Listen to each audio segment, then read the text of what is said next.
Hello, friends. We have gathered today precisely to continue our conversation. We understand that it is extremely difficult for a modern human even to step on the spiritual path and to start putting the power of one's own attention not in those distractions which a modern world can offer him, but really in personal spiritual development. Why is it difficult? I would say, first of all, it is because of information awareness, mass media. Well, the life itself, it is too fleeting and too short. Plus, no one denies this any longer, that precisely the acceleration of time is happening. On the one hand, as we had 24 hours in a day, so they remain, and it seems as if not a single second is lost. But on the other hand, even children talk about the fact that time passes too fast. The flow of time and the recorded time intervals, when that thing we record with, it is located inside the system, it moves together with the system, and for it, these 24 hours with every second are still preserved. But internally, we understand that acceleration, it plays a huge role, and all matter, it moves with acceleration. Naturally, this also affects the flow of time, and our 24-hour days, they're shrinking. It's enough to recall, in any case, Igor Vladimirovich and I definitely have something to compare with. How, let's say, time was flowing 40 years ago, and now. The difference is significant, but also many other people will note that now, even when a person expects something, and this expectation should drag on, it still passes much faster than it used to.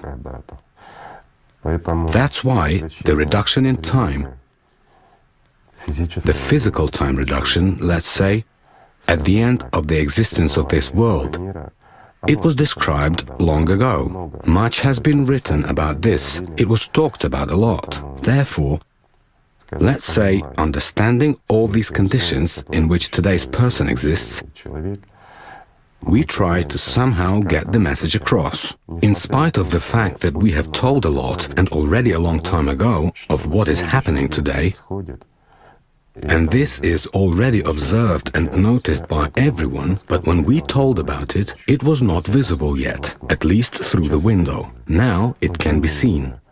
But nevertheless, people are careless about this. We are not trying to scare anyone, not at all, not by some climatic changes. It would be, well, just unworthy of us in the first place, so we do not do this. But we are obliged to tell, at least to warn a little bit those who are listening. It should be noted that today, a lot of people are listening to us. Many people are joining in, and this is also interesting.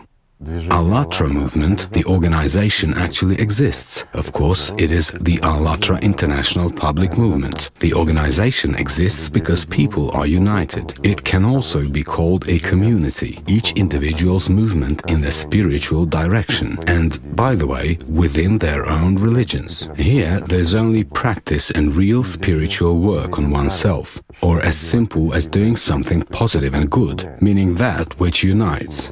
We have a lot of participants of different faiths, and it's wonderful. The very fact that people, being in different religions, try to understand them. And today, the Universal Grain Project, which people have organized and which they are implementing, this is a wonderful project. Why? Because it allows many people to find those grains in different religions that unite them together. And I think Anichka will tell us about it a little. This really brings people together. Why? Because people begin to understand that humans are only divided by their consciousness. If it is removed, only love remains, freedom and truth remain. That sincere happiness remains, which is one for everyone. You cannot say it in any other way. And thank God that every day we have more and more people who understand this.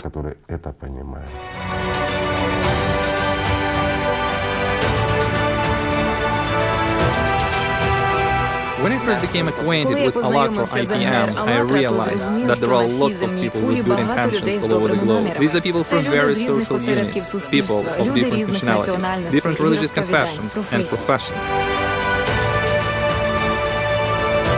In fact, everyone is so closely dear, especially when you start studying how much we have in common. The participants of Allatra TV all over the world implement a great number of interesting projects, programs which belong to completely different spheres. Srdečne vás zdravíme. S vami Allatra TV Československo. The Allatra International Public Movement is that new age that everybody has been waiting for.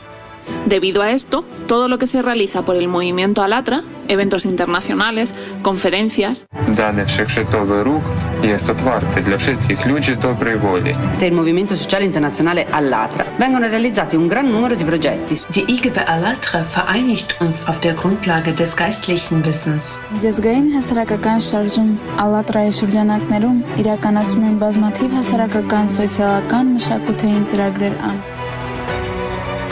When I first met the Allatra International Public Movement, I understood that there are a lot of people with good intentions across the globe. There are people from different walks of life, different nationalities, religions, professions, and so on. There are Hindus, Muslims, Christians, Buddhists, and all of them are united by a common idea, the desire for unity. Regardless of nationality, religion, Allatra International Public Movement is one where love, kindness, and sincerity are embodied in the actions of everyday people.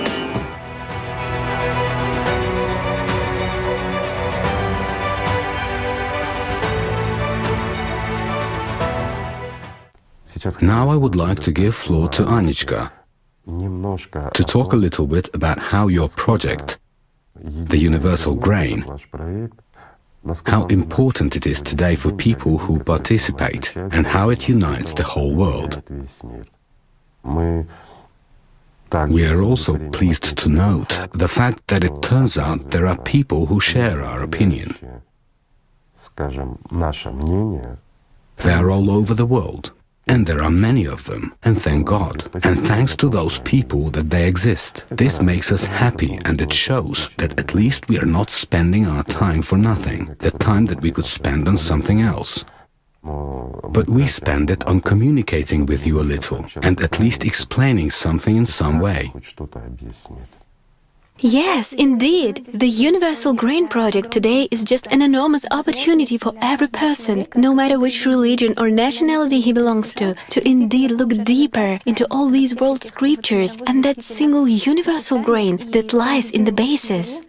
Now, participants of the Universal Grain Project, they communicate and interview researchers from around the world as well as people in social service. And what we observed was an enormous interest of people from totally different countries who joined this, and they joined due to a sincere motive of really getting to the bottom of it. Because, well, during conference calls, people from CIS countries, from countries of Americas, countries of the North, East, Far East, people share very similar stories of what they were searching for, meaning they were searching and were often in a spiritual pursuit. And indeed, all people who sincerely try to find God, who feel this inner call, they belong to different religions, and everybody searches for Him, really searches, while everything is simple. It is simple, and they share that. One wants to get to the bottom of it. Yes. And there's an interesting point here. When people start dealing with this, when they start looking at their own religion with their eyes open, they begin to really understand the fact that God does exist. They begin to have not simply faith as was imposed on them, they start having confidence that verges on the knowledge. Even when they don't possess experience, people begin to feel this is the truth, and that's wonderful. And this feeling, it urges one to share it further. That is why, indeed, there are very many initiatives currently undertaken, such as every person, for instance, somebody knows language, maybe even not perfectly, but he uses such as already for the purpose of applying the knowledge for the benefit, for unification of people. Or, for example, people involve their friends, acquaintances, people of totally different occupations join in and reveal such a research potential in themselves, which they didn't realize beforehand. And people are indeed so inspired with this idea of unification, because in fact everyone feels inside. That is, you know, there is such a sincere sensation that has ripened in everyone, in every person, on any continent, in every city. That is, as if people are waiting for this. And this is so. It's a necessity. It is indeed a necessity. After all, in reality, very many people, they feel what's happening to climate. They feel what's going on with the world in general. And they feel such a need that today actually has very much ripened for spiritual development, spiritual evolution.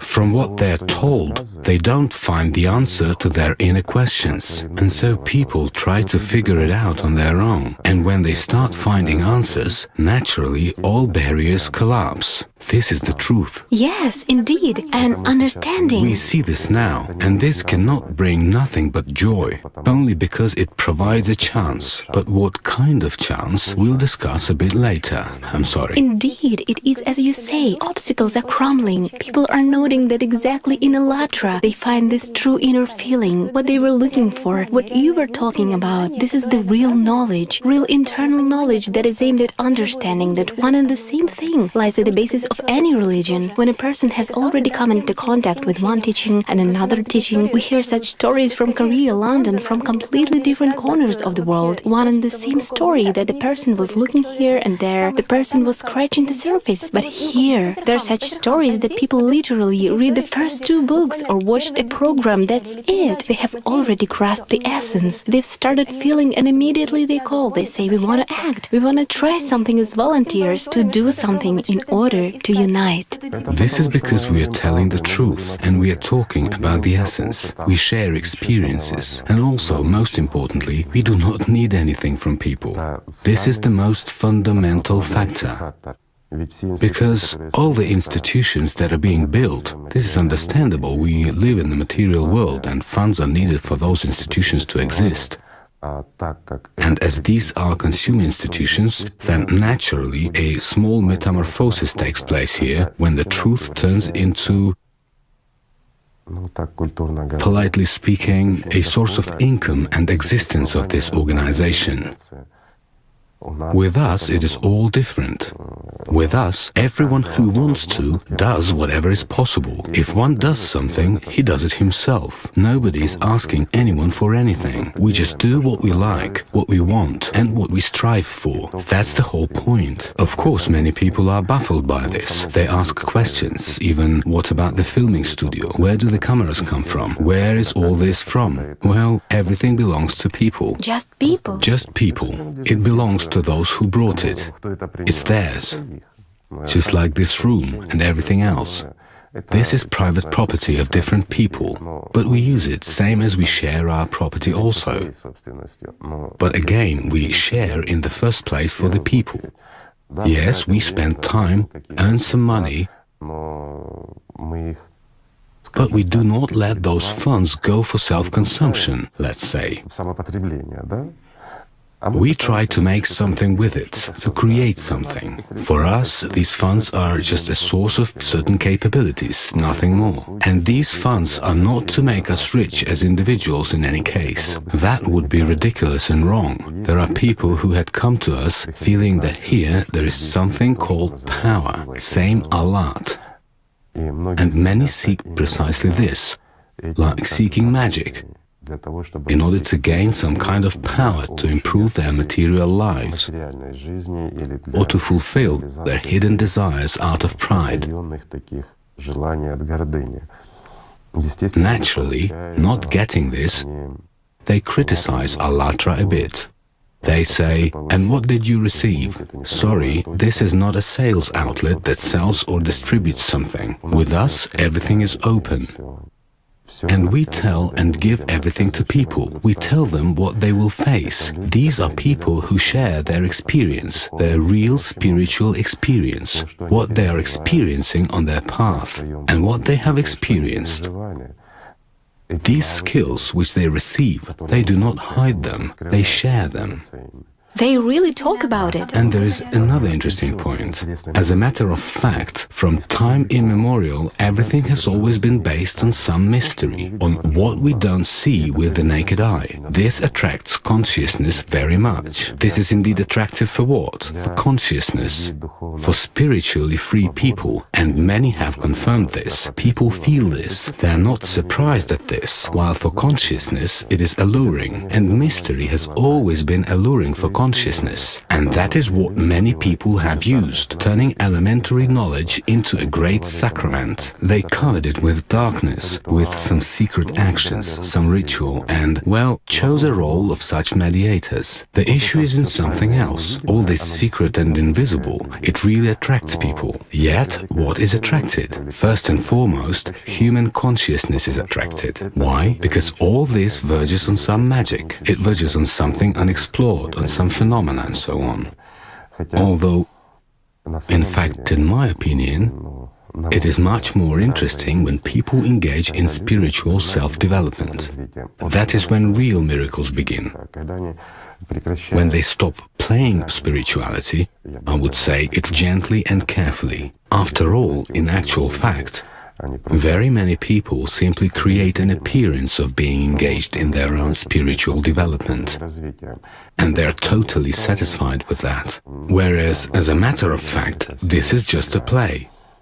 This is like when a person takes a certain image and tries to correspond to it for a certain while, when in public or when he feels bored and wants to amuse himself with something. At that, spiritual development cannot be a play, it is life. Here, when people really begin to live by their own spiritual development, when they strive for freedom, for the real internal freedom, not the illusory one imposed by consciousness, as it's impossible to find freedom that comes from consciousness, but the spiritual freedom, that sincere, true love, which is, say, given to a person only through work, true work on oneself. This is when real miracles begin. As a matter of fact, there are a great number of people who feel what you are talking about now. And they feel it even simply coming in touch with the knowledge at some level, whether through programs or books, and an action immediately awakens inside. And this action, it causes a situation that even a person who is alone is worth 1,000, because one begins to undertake so much, like, to activate all the resources and capabilities, right, in order to communicate this further, in order to... And here also a little phenomenon is hidden. Why a person, when he encounters true knowledge, gains the first spiritual experience, a real experience, not an illusion imposed by consciousness on him or that someone tells him about, but indeed an experience? Why does his or her working capacity increase many times? Because he becomes free, he is spiritually free, he is internally free from this entire material burden, and the person understands that he can make other people just as free, that other people also can come to feel what he feels, and that this feeling of boundless happiness, it is exactly the happiness people are striving for. It is that genuine freedom which people fight for. It turns out to be close by. And a person cannot do anything but share such an understanding, such a revelation. This emerges from within. That is why this happens. After all, nobody forces them, nobody asks. It's an internal desire and an internal aspiration, and also an understanding of that responsibility which arises inside, the responsibility, first and foremost, for those people who are simply drowning. Naturally, Allatra has an enormous advantage only because we talk about the truth which exists. We talk about how, while others say that you are obliged. We don't say that anyone is obliged to anyone. A human being is free in his choice, and he has the right even to make mistakes. When a person comes being controlled by consciousness, he still comes while feeling. It is precisely his internal that drives the personality to start growing spiritually, evolving spiritually. And exactly as Anichka has said, people see the truth. They gain freedom from the first words, from initial understandings. When they understand that their consciousness is lying, it divides. When people understand that it is enough to just eliminate consciousness, and what is left? Precisely directives of consciousness should be eliminated. And it turns out that there is no separation. It turns out there is only love. And this love, it unites all people. And all people are equal, and all people are one big family. Whereas borders, something else, politics, these are conventionalities which have been created, which exist in the modern world. Yet this is not a decisive factor. These are only conditions of existence of their bodies. But in spiritual sense, all people are relatives. They're closer than fellow men. But consciousness tells totally different things. I have said more than once that even in families they place barriers. In a small human social cell, people are unable to put things in order. It is in religions or in the secular world. Yes, we are a brother, a sister, and so on. Every person understands. I mean the one who possesses experience, and I'm addressing our people. There is no gender, and this is the entire phenomenon. Soul or personality, it has a gender difference only when it comes to its body in which it is located and the dictation of consciousness. Consciousness, it always manipulates, always dictates lots of desires, differences, everything else. But when a person gains freedom, he becomes that angel, an asexual being. And in this lies the paradox. And here there's a huge organization, a community, well, no matter how we call it, but people start to feel each other, simply near and dear ones. It's just, let's say, a single hole in a multitude. This is the point, and for many this is, let's say, this way for those people who are not working on themselves and do not understand the essence of Allatra. Exactly this is incomprehensible. And consciousness always strives for what? For power over another, over one's own kind. But the personality never strives for this. That is the paradox. A person who is free from system patterns, free from what in religious is called the devil, he has nothing but love. Yes, there is an urge. Yes, there is a great aspiration to help. Yes, they do things, they tell about it. But at the same time, they are free from all the sacraments or something else. After all, there is no mystery at Allatra. What's more, for many people who first encounter Allatra, what is it that they don't understand? Why, overall, what attracts people here? When a person is on, say, such positions, such confirmed positions of consciousness, when he is completely under control, then consciousness is completely bewildered. What can attract people in such numbers to Allatra? In that same knowledge, even reading the books, some people, filtering them through their consciousness, through their vision, the only thing they develop in themselves is a kind of envy and hatred. But again, those who are engaged in spiritual development, they understand perfectly well that the same envy, the same hatred coming from the consciousness, it is precisely that guardian that holds one back, that closes a person off from spiritual truths. This is self-placing. Yes, or when a person puts himself in some hero's place or something else.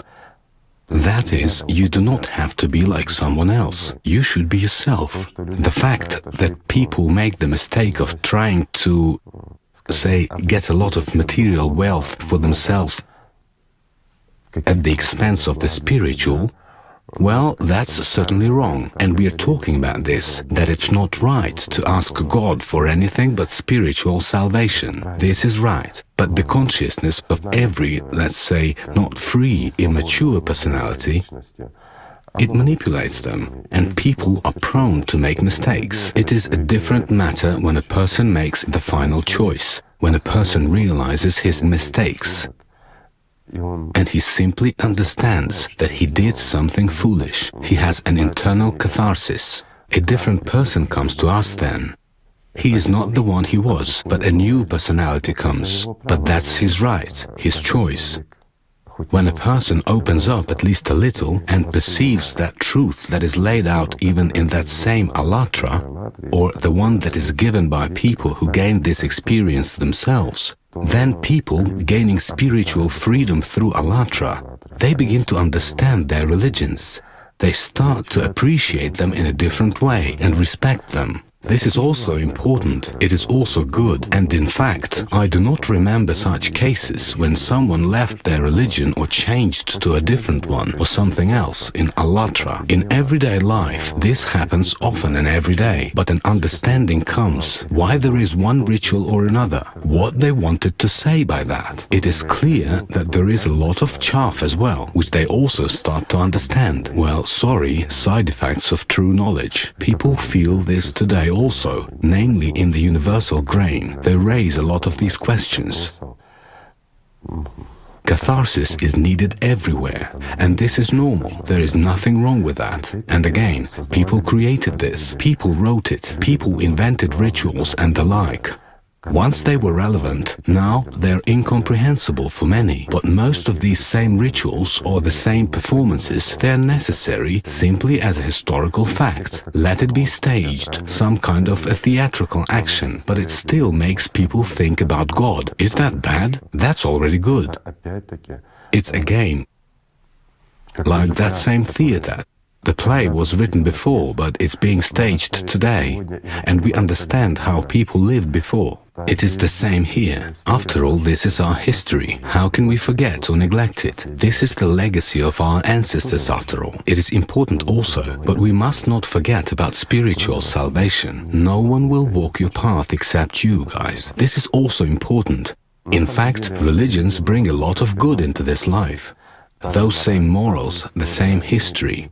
And again, the spiritual experience of people for whom the spiritual heritage which they share, it should not be left out. After all, it is built on the prophets, it is built on gods, and this is important. It is necessary in reality, and whoever wants to and strives for God, then forgive me, but no institution will prevent a person from coming to God. This is his inner affairs. This is his, let's say, life which he himself acquires. Yes, and we are just talking about the simplicity of the path. And we're just talking about knowledge, nothing more. the fact that indeed no one will walk their path other than the person. People talk about this. Now the participants of the Universal Grain Project, they communicate and interview scientists from around the world, as well as people in social surveys. And people, they talk very lively on this topic. And all is one, they know that, well, even in English, in all languages, people from India, Africa, America, they say that we feel and see that a person, he needs to have his own relationship with God. And he does not need a middleman. That is, people, it's just amazing that the first, for example, people who we meet on our way, they talk about this. People of different races, different nationalities, of course by slightly different associations and examples, depending on culture, but the essence is one, and people see this. It's important that people understand this essence, and they understand its unifying aspect. What divides is a slightly different mentality, languages. Again, if we touch upon those same forms of verbal communication, yes, after all, there are many languages, technical languages in the literal sense of the word. They do not even have the concept of soul and conscious. Or they are completely languages, or they are distorted completely. They are also mixed up with the word consciousness. These are, of course, the most... This is also a very serious factor, but thank God, people remain people. As they were personalities internally striving toward God, so they remain. And it is enough for them to touch the truth even a little bit, as this flame, the flame of God's love, is lit up in them. You cannot say this otherwise. And then, of course, they're ready to warm the entire world with their flames. This is wonderful.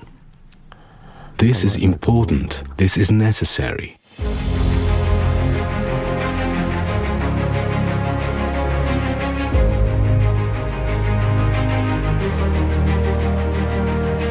Participants of the Allatra International Public Movement from more than 140 countries of the world have become very actively involved in the process of searching, analyzing, researching all the universal grains that underlie our lives and which are really the basis of all religions. people speak openly and truthfully about the fact that only consciousness separates us, and people unite, and the common spiritual reaches, which are one for all, unite us, and how the discovery of common grains, universal to all religions, helps to discover and nurture in oneself this spirit of unity, friendship, and mutual understanding, which in fact is natural for the life of a human and all mankind. The Universal Grain Project unites people all over the planet on the basis of inner spiritual values. Thanks to the Universal Grain Project, I began to study spiritual sources, and everywhere a single grain can be traced. And now already has come an understanding that the consciousness divides us to please its material desires. Despite this fact, we all have a single essence, the spiritual essence. Thanks to the participation in the Universal Grain Project, I have gained a lot of interesting rewards, those that come from the heart. Thank you, Allatra, for giving me such a chance. At Allatra, all people are kind and sincere, good people, curious and open to everything new. And it's really great that the activity of Allatra increases even more. Universal Grain will bridge communities from all over the world. Scientists, scholars, researchers, historians. I salute your movement and the Universal Grain. By studying etymology, it is possible to restore how our ancestors thought and to come a little closer to the Supreme One. In ancient societies, their mythology, so to speak, it was very real and it was part of their society, and it was indeed a code of moral value. We need to search not only in religion, we need to search in science, and we need to search in art. We should search for this universal grain in everything. To try and follow the knowledge that we gather from our experience, from understanding other cultures and other ways. And well, you see that in spite of what many people think, is the ancient Egyptians were not very not focused on death. They were very focused on life. You can call it love, you can call empathy, you can call it God. We have different words for that, but we have that feeling, and that's what unites us. I think we're all united by the soul and the fact that we're people. What do you think helps people live at peace? I understand that we're all people. Everyone is the same, a person, and I think that it is very important to understand this. And I consider everyone as like my fellow human beings. Toshi, in your opinion, what unites all people, regardless of country and nationality? Is there something internal which is similarly common to all people? Inside, in the heart, every person, all people on earth have such inner warmth. And this is, you can say, energy, which unites people. And thanks to it, the world is getting better. Allah created us so that we could all be brothers, so that all people in the world would live in harmony with each other. Holiness is not something utopian. This is the primary duty of a human. There's something that you always feel. It's like something that you feel between the people. And only this feeling inside, in the heart, I can trust. Inside, we're all united by one common spirit. We're all one, all of us. What can you say that unite whole people? I think what matters most is what you have inside you. And I think what unites people most is the reason that we are on this planet, to find who you are, to know how to because we have every resources inside us. Thanks to this project, I have understood this single whole in practice. I learned that which unites people on the entire earth. The Universal Grain Project is wonderful. In this project, I have understood what real interaction, cooperation is. As a whole, in all projects of the Allatra movement, I discover for myself this real interaction and unity with people. I am very grateful that I have the opportunity to participate. You are doing an absolutely right, necessary work. What you do is create and convey to every person and to his particle, the soul. And of course, that a huge result of your work would have an effect, would bring great benefits to all people, for the sake of good, peace, and love. And in conclusion, I would like to address all participants of Allatra all over the world. What you are doing, it is sacred. It is necessary to continue the movement. Those projects that you are doing change humanity at the spiritual and moral levels. And it's great that you are proceeding actively.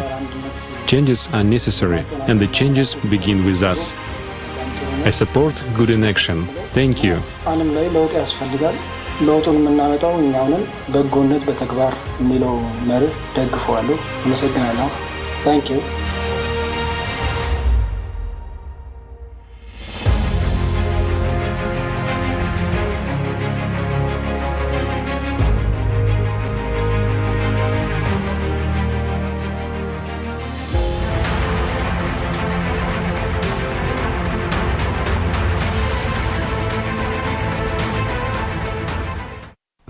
Knowledge of history helps to shape tomorrow. It is true. People who ignore their history, they forget not only what happened, but they do not understand what is happening now. And this is an important point. Igor Mikhailovich, to the issue of history.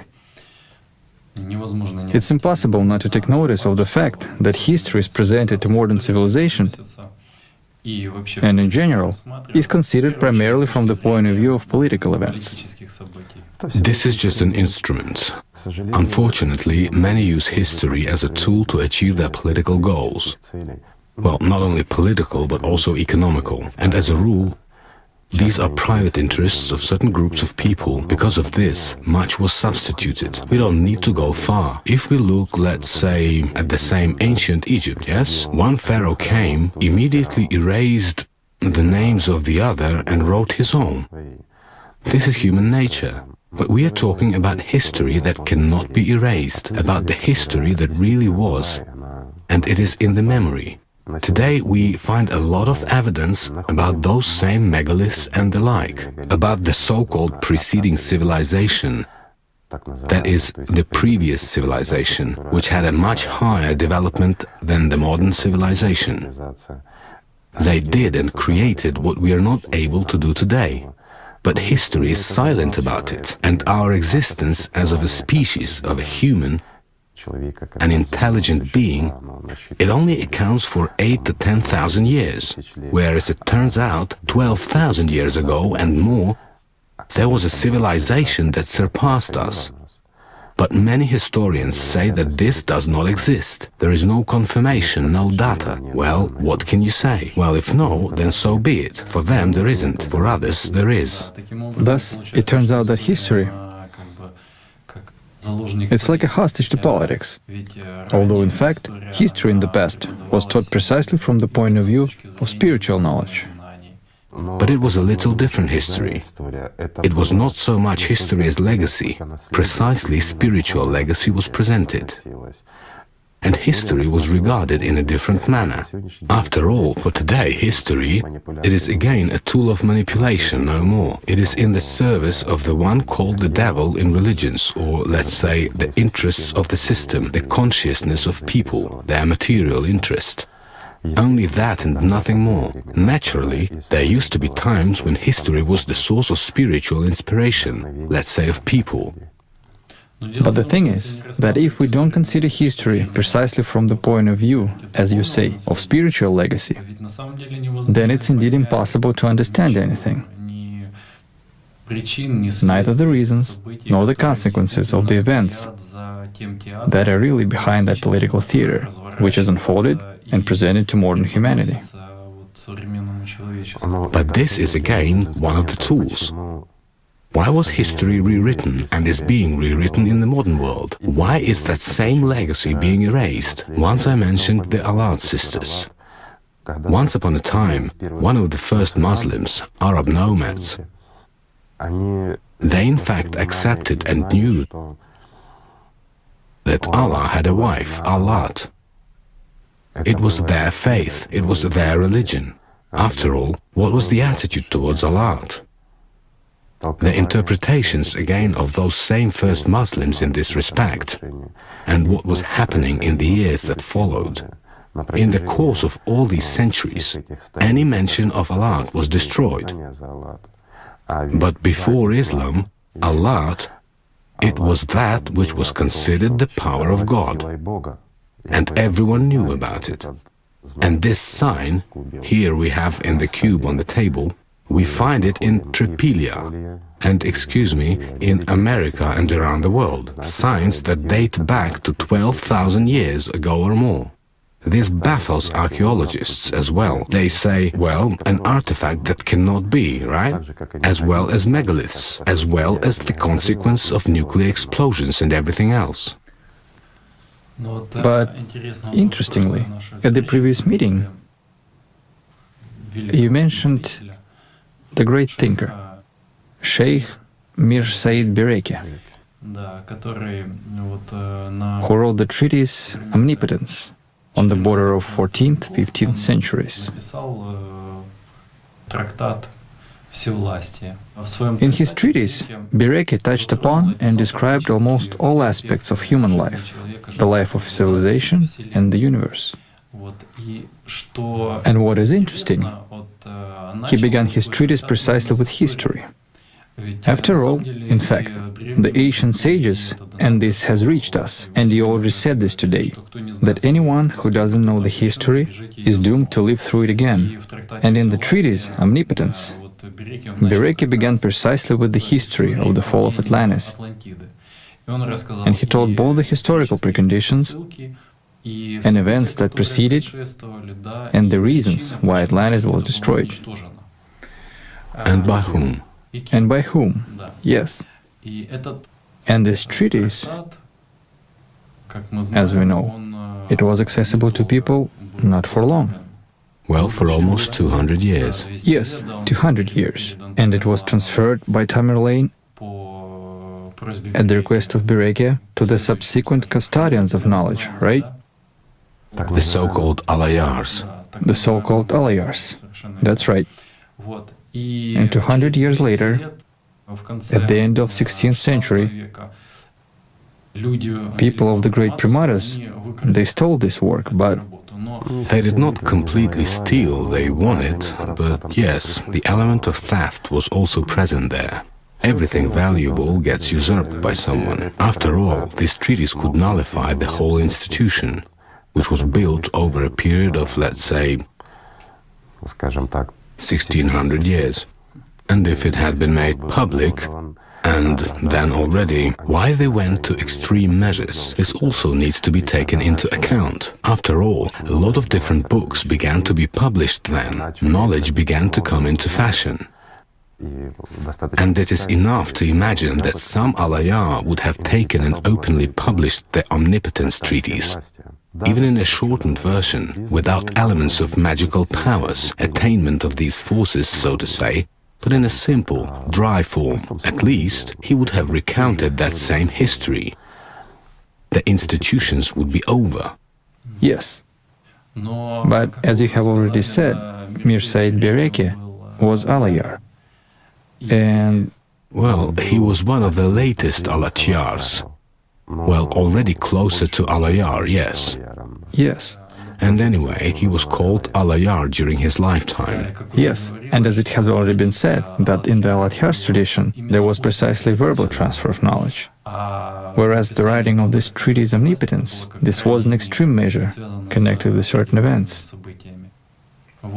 So, and the point is that, here is one remarkable point, that together with the treatise, which Timur transferred to subsequent custodians, the very principle of conveyance of knowledge was transferred as well. A tradition. Yes, the tradition. The tradition of preserving the truth. Yes, right. It's precisely the verbal transfer itself, meaning, despite the fact that the treatise itself was preserved by Alayars for 200 years, they also thoroughly studied it, so that it could be transferred in oral form.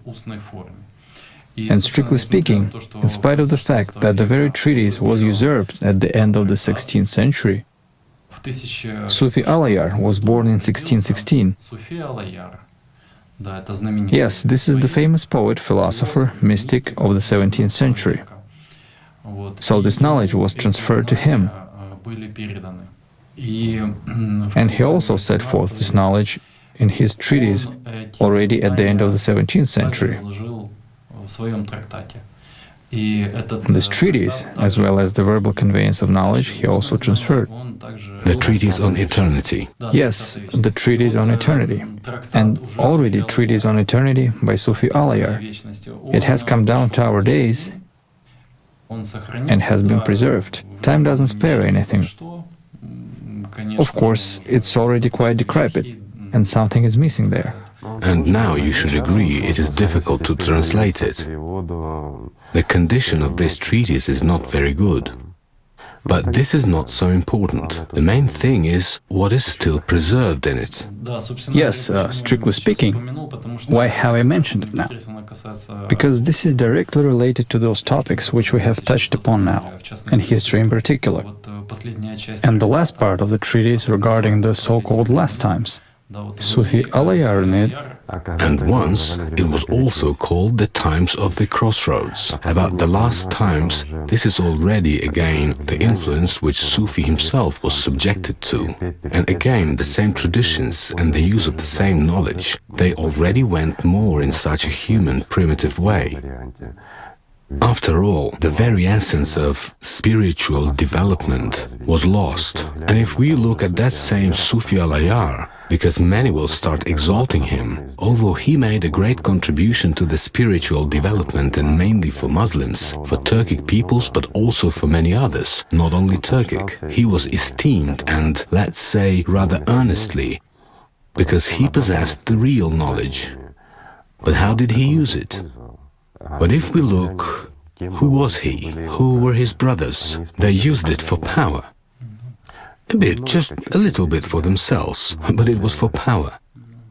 This is again usurpation, again the use of those same powers and knowledge for one's own personal gain.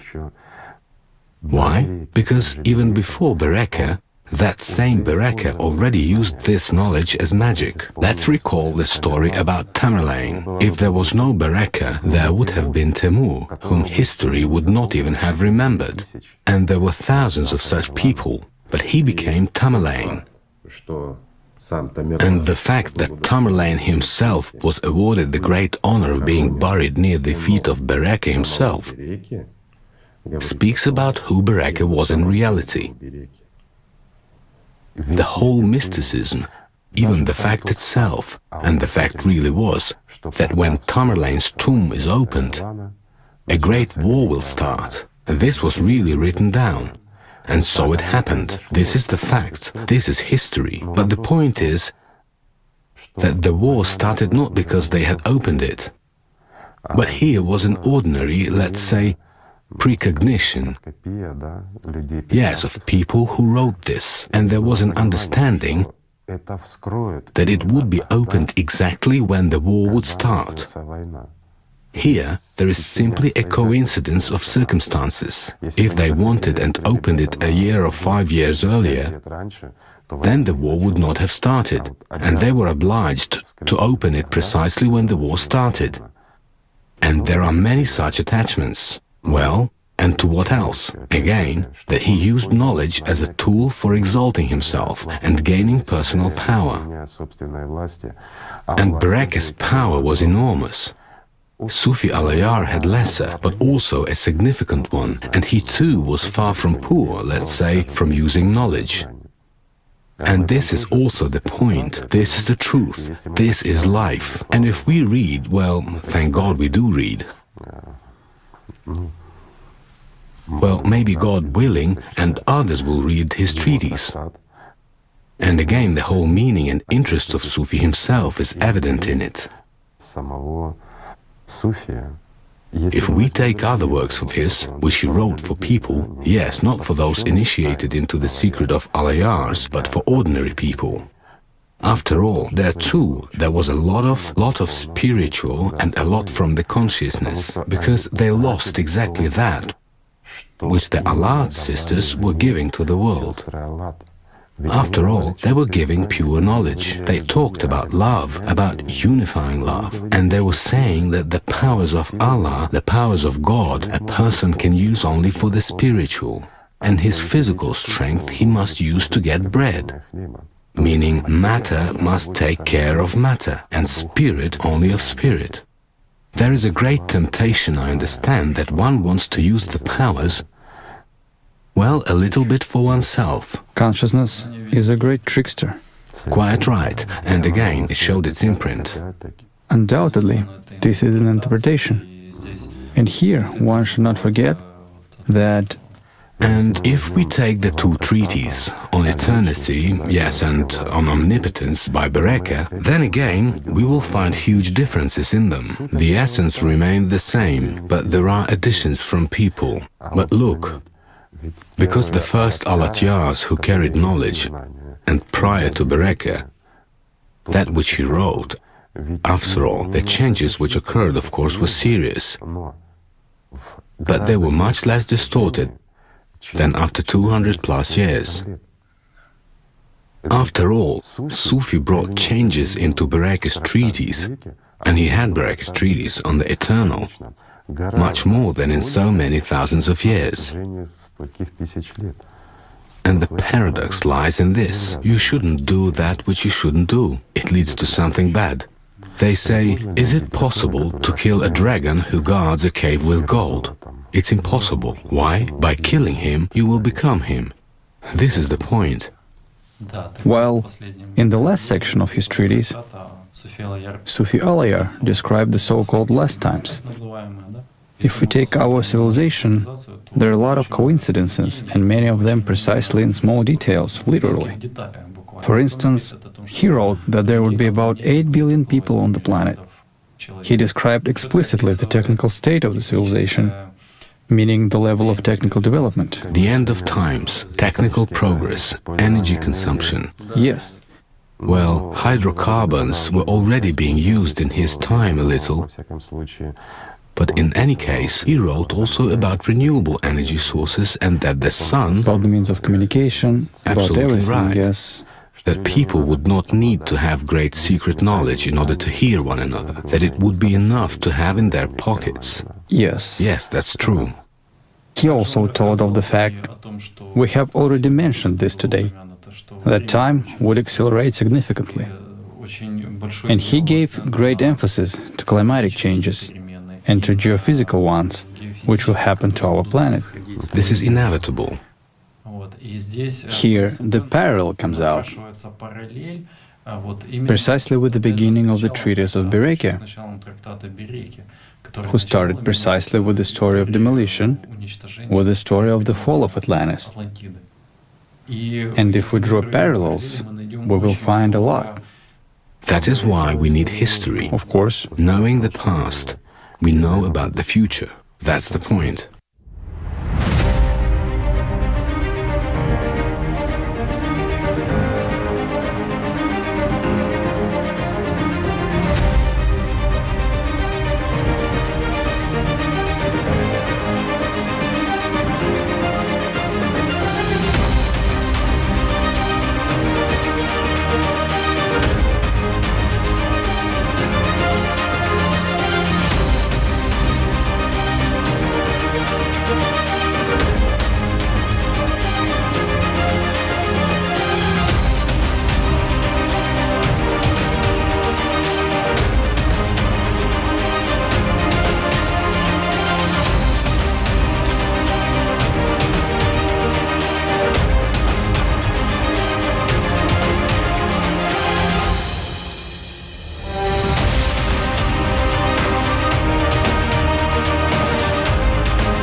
Now, if we look at the current situation today, well, some deny global warming, some fight for it. But this is, frankly speaking, once again, this is a tool of profit for many.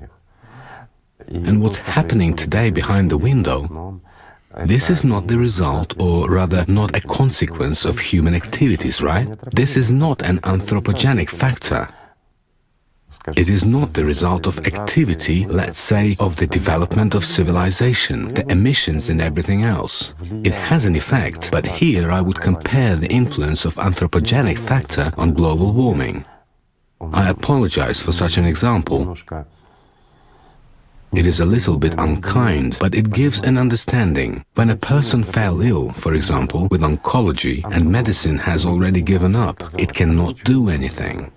So the doctors threw up their hands, saying, sorry, you don't have much time left. And the person, at the same time, continues to break his diet, and he's smoking on top of it, the scoundrel. And that's when doctors come to the conclusion that smoking will kill him. You understand? Well, today we have a similar situation here. What is happening is one of the cycles which we are entering into, and it is inevitable.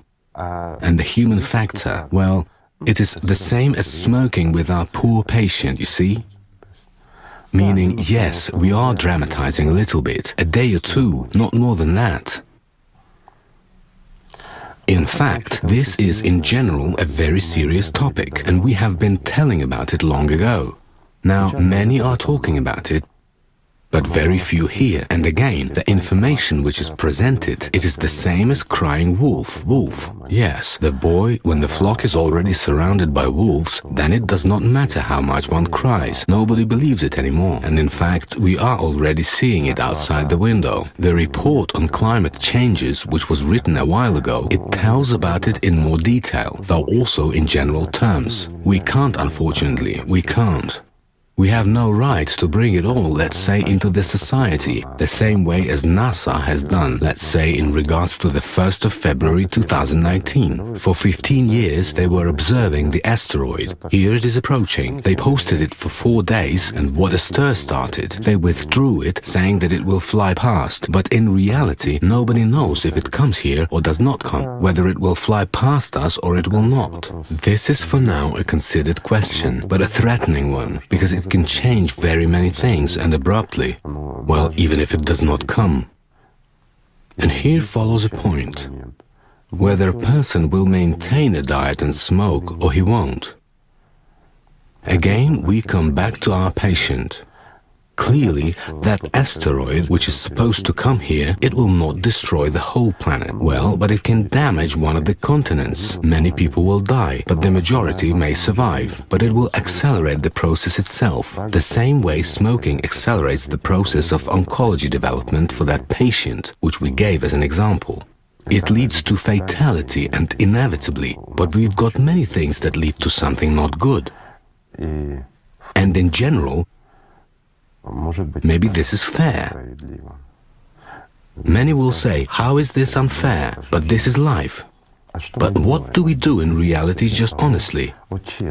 Just hand on heart. What do we do to make life better?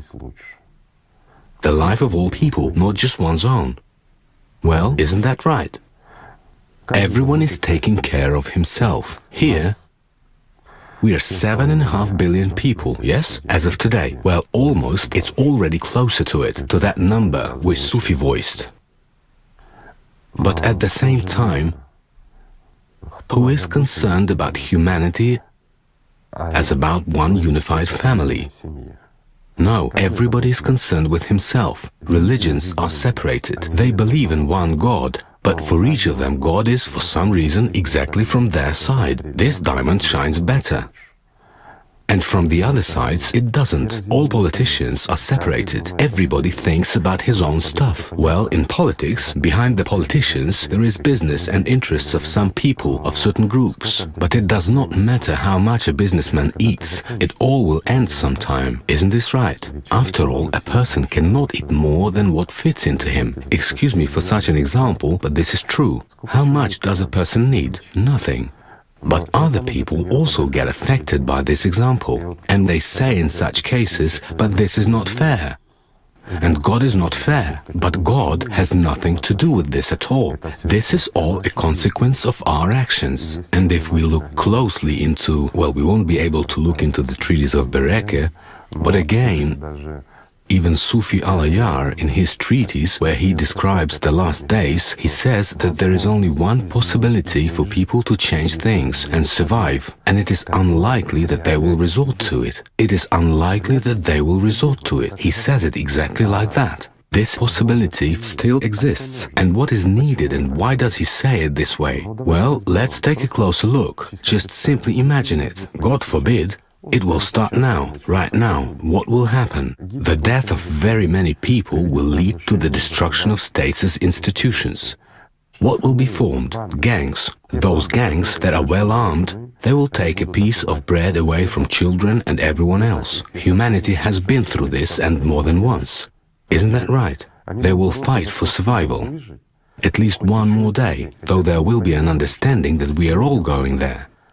Will somebody be able to resist that in order to unite people, to calm them down, to share that remaining which is left, and to create something new, meaning one unified world like that? No, nobody will do this. Everybody will be surviving and fighting for themselves. Isn't that right? It is. And what are people doing now so that this does not happen? Nothing. If this isn't right, well, tell me, any one of you, what have you done since today's morning? What did you do yesterday for the unity of all people, for people to become better, purer? For yourself, so that you yourself become better, purer, more honest, in order to awaken love and respect for your neighbor in yourself. But what for? A simple question. I am fine already, yes, meaning I have to fight to accumulate something, to survive and so on. Again, the animal nature. The animal nature starts to dominate in a person in case of some danger. It is a self-preservation instinct, a survival instinct. But excuse me, if people turn into a herd, then the result is inevitable. And this was told about not only by Bereke or Sufi al-Ayar. This was told about long before them, and not once. The history, it is repeating, and one does not need to have a gift of foresight or something else in order to say what will be. Again, we are telling about this and telling about this for a long time. Well, thank God, yes, many hear us now. But those many who hear, they're indeed a grain of sand out of almost 8 billion people. Isn't that right? People will listen to us more seriously when the boot will creak. I mean Italy. And what will happen there? And we are voicing this now. It is then that people will start to think that maybe we are right. But again, after starting to think, getting distracted by something, a person will again get involved in the same things he usually does. He will not go to the neighbor and say, neighbor, let's just simply talk, you and I, about the soul, heart to heart, or does not matter how, just like human beings. Not with a bottle, let's have a drink, you and I, but let's talk about the eternal. Well, can you imagine this en masse? It's hard, right? Here, Anishka even started to smile because this is, in fact, hard to imagine. Well, then one can take a bottle, go to the neighbor and say, let's commemorate each other. And this will be right. And these are not cries, wolf, wolf. This is inevitability, which is here outside the window. I will say it simpler. It is not in my habit to predict something, to give forecasts. Well, I will simply now briefly say for our esteemed businessmen that I would not make long-term investments into many countries, including, for example, the United States of America, Japan and China. I simply wouldn't. I don't have anything against, and I'm not predicting anything. These are facts which cannot be erased. And in general, what are investments? What is money? A little time will pass. A piece of paper, it will remain a piece of paper. I will not even mention these cryptocurrencies or something else. It will all disappear in an instant. And what then? But humanity, which would be able to unite in love and respect as one family, which it should be in fact, all this humanity, it would be able to withstand anything. It is clear that in any case it is too late to turn the history around and do something. No matter how much we want it, we will not be able to come to that. We have passed that time for everything to go smoothly, and so that there would be no catastrophes. There will be. This is already inevitable. The question is how we will get through this period of time. With what outcome? As that patient who I have told about, who continued to smoke and break diet in spite of the diagnosis. And what it will end with, same as it will for him, or there will be a chance to survive after all, to survive and moreover for the majority of humanity. And it is precisely here where the legend is born, which used to be back in those times, that only the faithful ones will survive. And it was not meant that they would gain life eternal here for some services to someone, no. What was meant was banal history, which is repeating. It is clear that only those who unite in a different understanding will be able to survive, not by physical factor, who is stronger and has more weapons and who can take away something from someone. Though given the modern development of the situation, it will be that way. But this is also not for long. Everything ends, and very quickly, and the conditions are extremely hard. Well, and everything will end. Or there is a different possibility. When people take decisive steps, and here it was talked about exactly, the fact that they will be able to unite and will be able to resist, then it will not be scary when some people move from one point on the planet to another. We will find room everywhere. We can take turns sleeping and working. The main thing is that everyone is alive and fed. Isn't that right? And everyone is in love. But this is possible only if an understanding is reached in every family, in every person, and when all of humanity becomes one family. And this is possible only based on the truth, on love, on true spiritual freedom. Otherwise, everything will be terrible. In recent years, we have seen the migration of just small groups of people. What did this lead to? Collision of two cultures. It was a disaster for so many people. Isn't it so? People come to another culture with their own, with their traditions.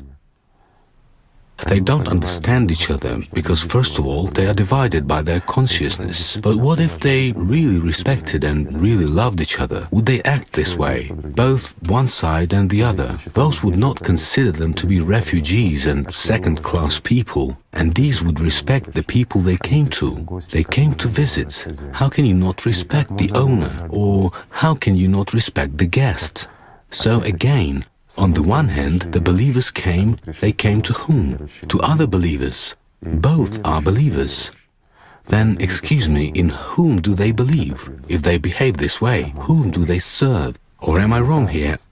Asking simple questions. I understand that one can dispute my words and talk a lot about God.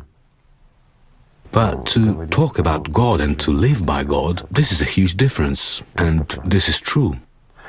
To act in the way that befits spiritual people and to talk about it, the difference is huge too. Therefore, everything is in the humanity's hands, while there is still a chance. Well, this chance is only articulated, but whether it will be used by people or not, again depends on each person. Will those people, like Anishka was saying, become inspired by the truth when it is boiling inside and one wants to heat with all this warmth because he has felt this love, because he has understood this truth, because he has realized that consciousness is deceitful? Is it not so? The more of people who understand, the more of people who stop playing at spirituality, but really start to live according to God's covenants, not according to the covenants that some people tell others, but according to the true covenants, the inner ones. Everyone knows them. Is it not so? This is the point. Then it will be better for everyone. Well, this is life, and the choice is left up to people. And the fact that the climate events are unfolding today, unfortunately, in support of our words, and not only our words, in confirmation again of the words of that same Sufi and many others. This is the reality of today.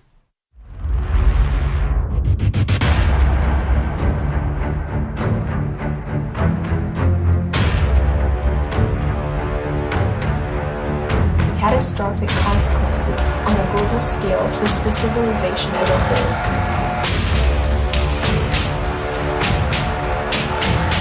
Quante più persone possibile dalle macerie delle case Bilancio di una trentina di feriti e i danni sono ingenti.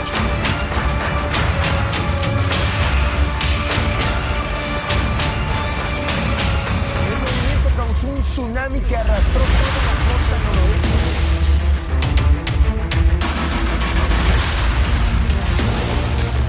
有人，但是有的纪录片的剧组，他们正好坐在现场拍摄，大家。Крупный град размером с бейсбольный мяч выпал в штат Ohio.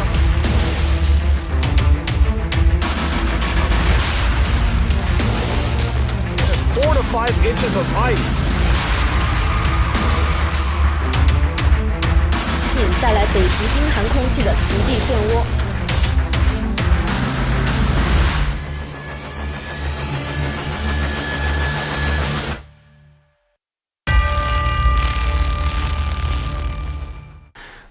Many researchers know these events. For instance, British scientists confirm that, for example, the Earth has started slowing down, and over the last 700 years it has slowed down, as they have already measured by 4 milliseconds. It doesn't seem much, but it is disastrous. Yes, but in actual fact it does lead to a major disaster. The thing is that when the Earth revolves, it is slightly flattened. Centrifugal forces. Yes, when it begins to slow down, it starts assuming a shape close to the shape of a sphere. Naturally, the area of the globe surface changes and there are tectonic faults. And that correspondingly, the plates can either part or, on the contrary, lap over. Hence, researchers predict that, for instance, this year volcanic activity on the Earth is to increase at least 2 times. That is, they have approximately estimated that 6 to 7 major earthquakes take place on average annually. This year they anticipate about 30 major earthquakes. And again, this is only an expectation, while the reality might turn out to be completely different. And a single serious one is enough. Yes, definitely, for entire humanity to perish. Again, we see climate changes that are currently taking place on Earth. Snowfalls in Sahara, Florida freezing over, crocodiles in the river freeze. By and large, what happens is that hot air is ousted from some areas of dry land, and hot air moves to other territories. Generally speaking, climatologists say that, for instance, in the European region, climate is determined by the 2 climatic columns. One is approximately the Arctic Ocean, and the second one is Sahara Desert.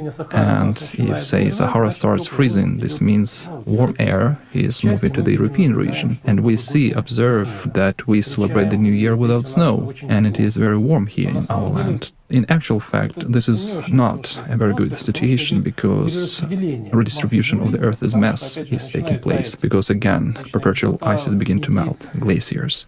Billions of tons. Billions of tons, yes. Moreover, there is a danger that, for example, if ice in the Arctic Ocean begins to melt, the ocean density may possibly change, since it will become more desalinated. And there, as we know, the Gulf Stream passes. Ends approximately in the area of Murmansk. A little further, if all this happens, the stream may simply stop. If it stops... Well, it is already slowing down, and this is noticeable. If it stops, there will be basically an ice age, which we had gone through. For a certain part there will be, while for the other part it will be the opposite. For the other part, yes, there will be a sharp... This is not the most terrible thing that might happen to humanity. Certainly. The most terrible thing is that very seismic activity, because, again, due to the distribution of the Earth's mass... This is not the most terrible thing either. but it can cause a disaster. That were asteroid activity, the data. As far as I understand, you have probably meant the asteroid 2002 and T7. Quite right, yes. Well, it is much talked about, plenty of scandalous it is written things. about, it has been expected. Well, there is an asteroid hazard. But this isn't what should be feared. Yes, naturally. What should be feared is that we are separated and that each of us tries to dominate. As a result, even if we don't delve deeply into the climate change and look at the political situation, we might This is more than enough. exterminate each other in an elementary way. Humanity has already gone through a nuclear war, and rather disastrously. Well, not to mention asteroids, because there are plenty of huge asteroids traces on Earth. This is not a major trouble either. This can be easily overcome. It is impossible to fight with human choice, though. This is true. This is the freedom of choice. It is sacred. Hence, what people choose is what happens. As of today, unfortunately, the dark forces are winning, and this is also true. Everyone knows this. At that, the most amazing thing is that people, well, every person you speak to, he is a warrior of light, not less. But what does he do every day? Serves the system. This is also true, so how... Well, again, our emotions, our preferences, they also are formed. Are formed, yes. They form, among other things, a certain emotional field. Without fail, for sure. Which strongly influences that very earth. And this does work. This really influences the environment and the earth. Well, if you please, there's an example of poorly visible animals, so to say, flying ones, such as plasmoids. Well... Again, what attracts those plasmoids? Those same emotions. For sure, of course. As I understand, they feed on them, emotions.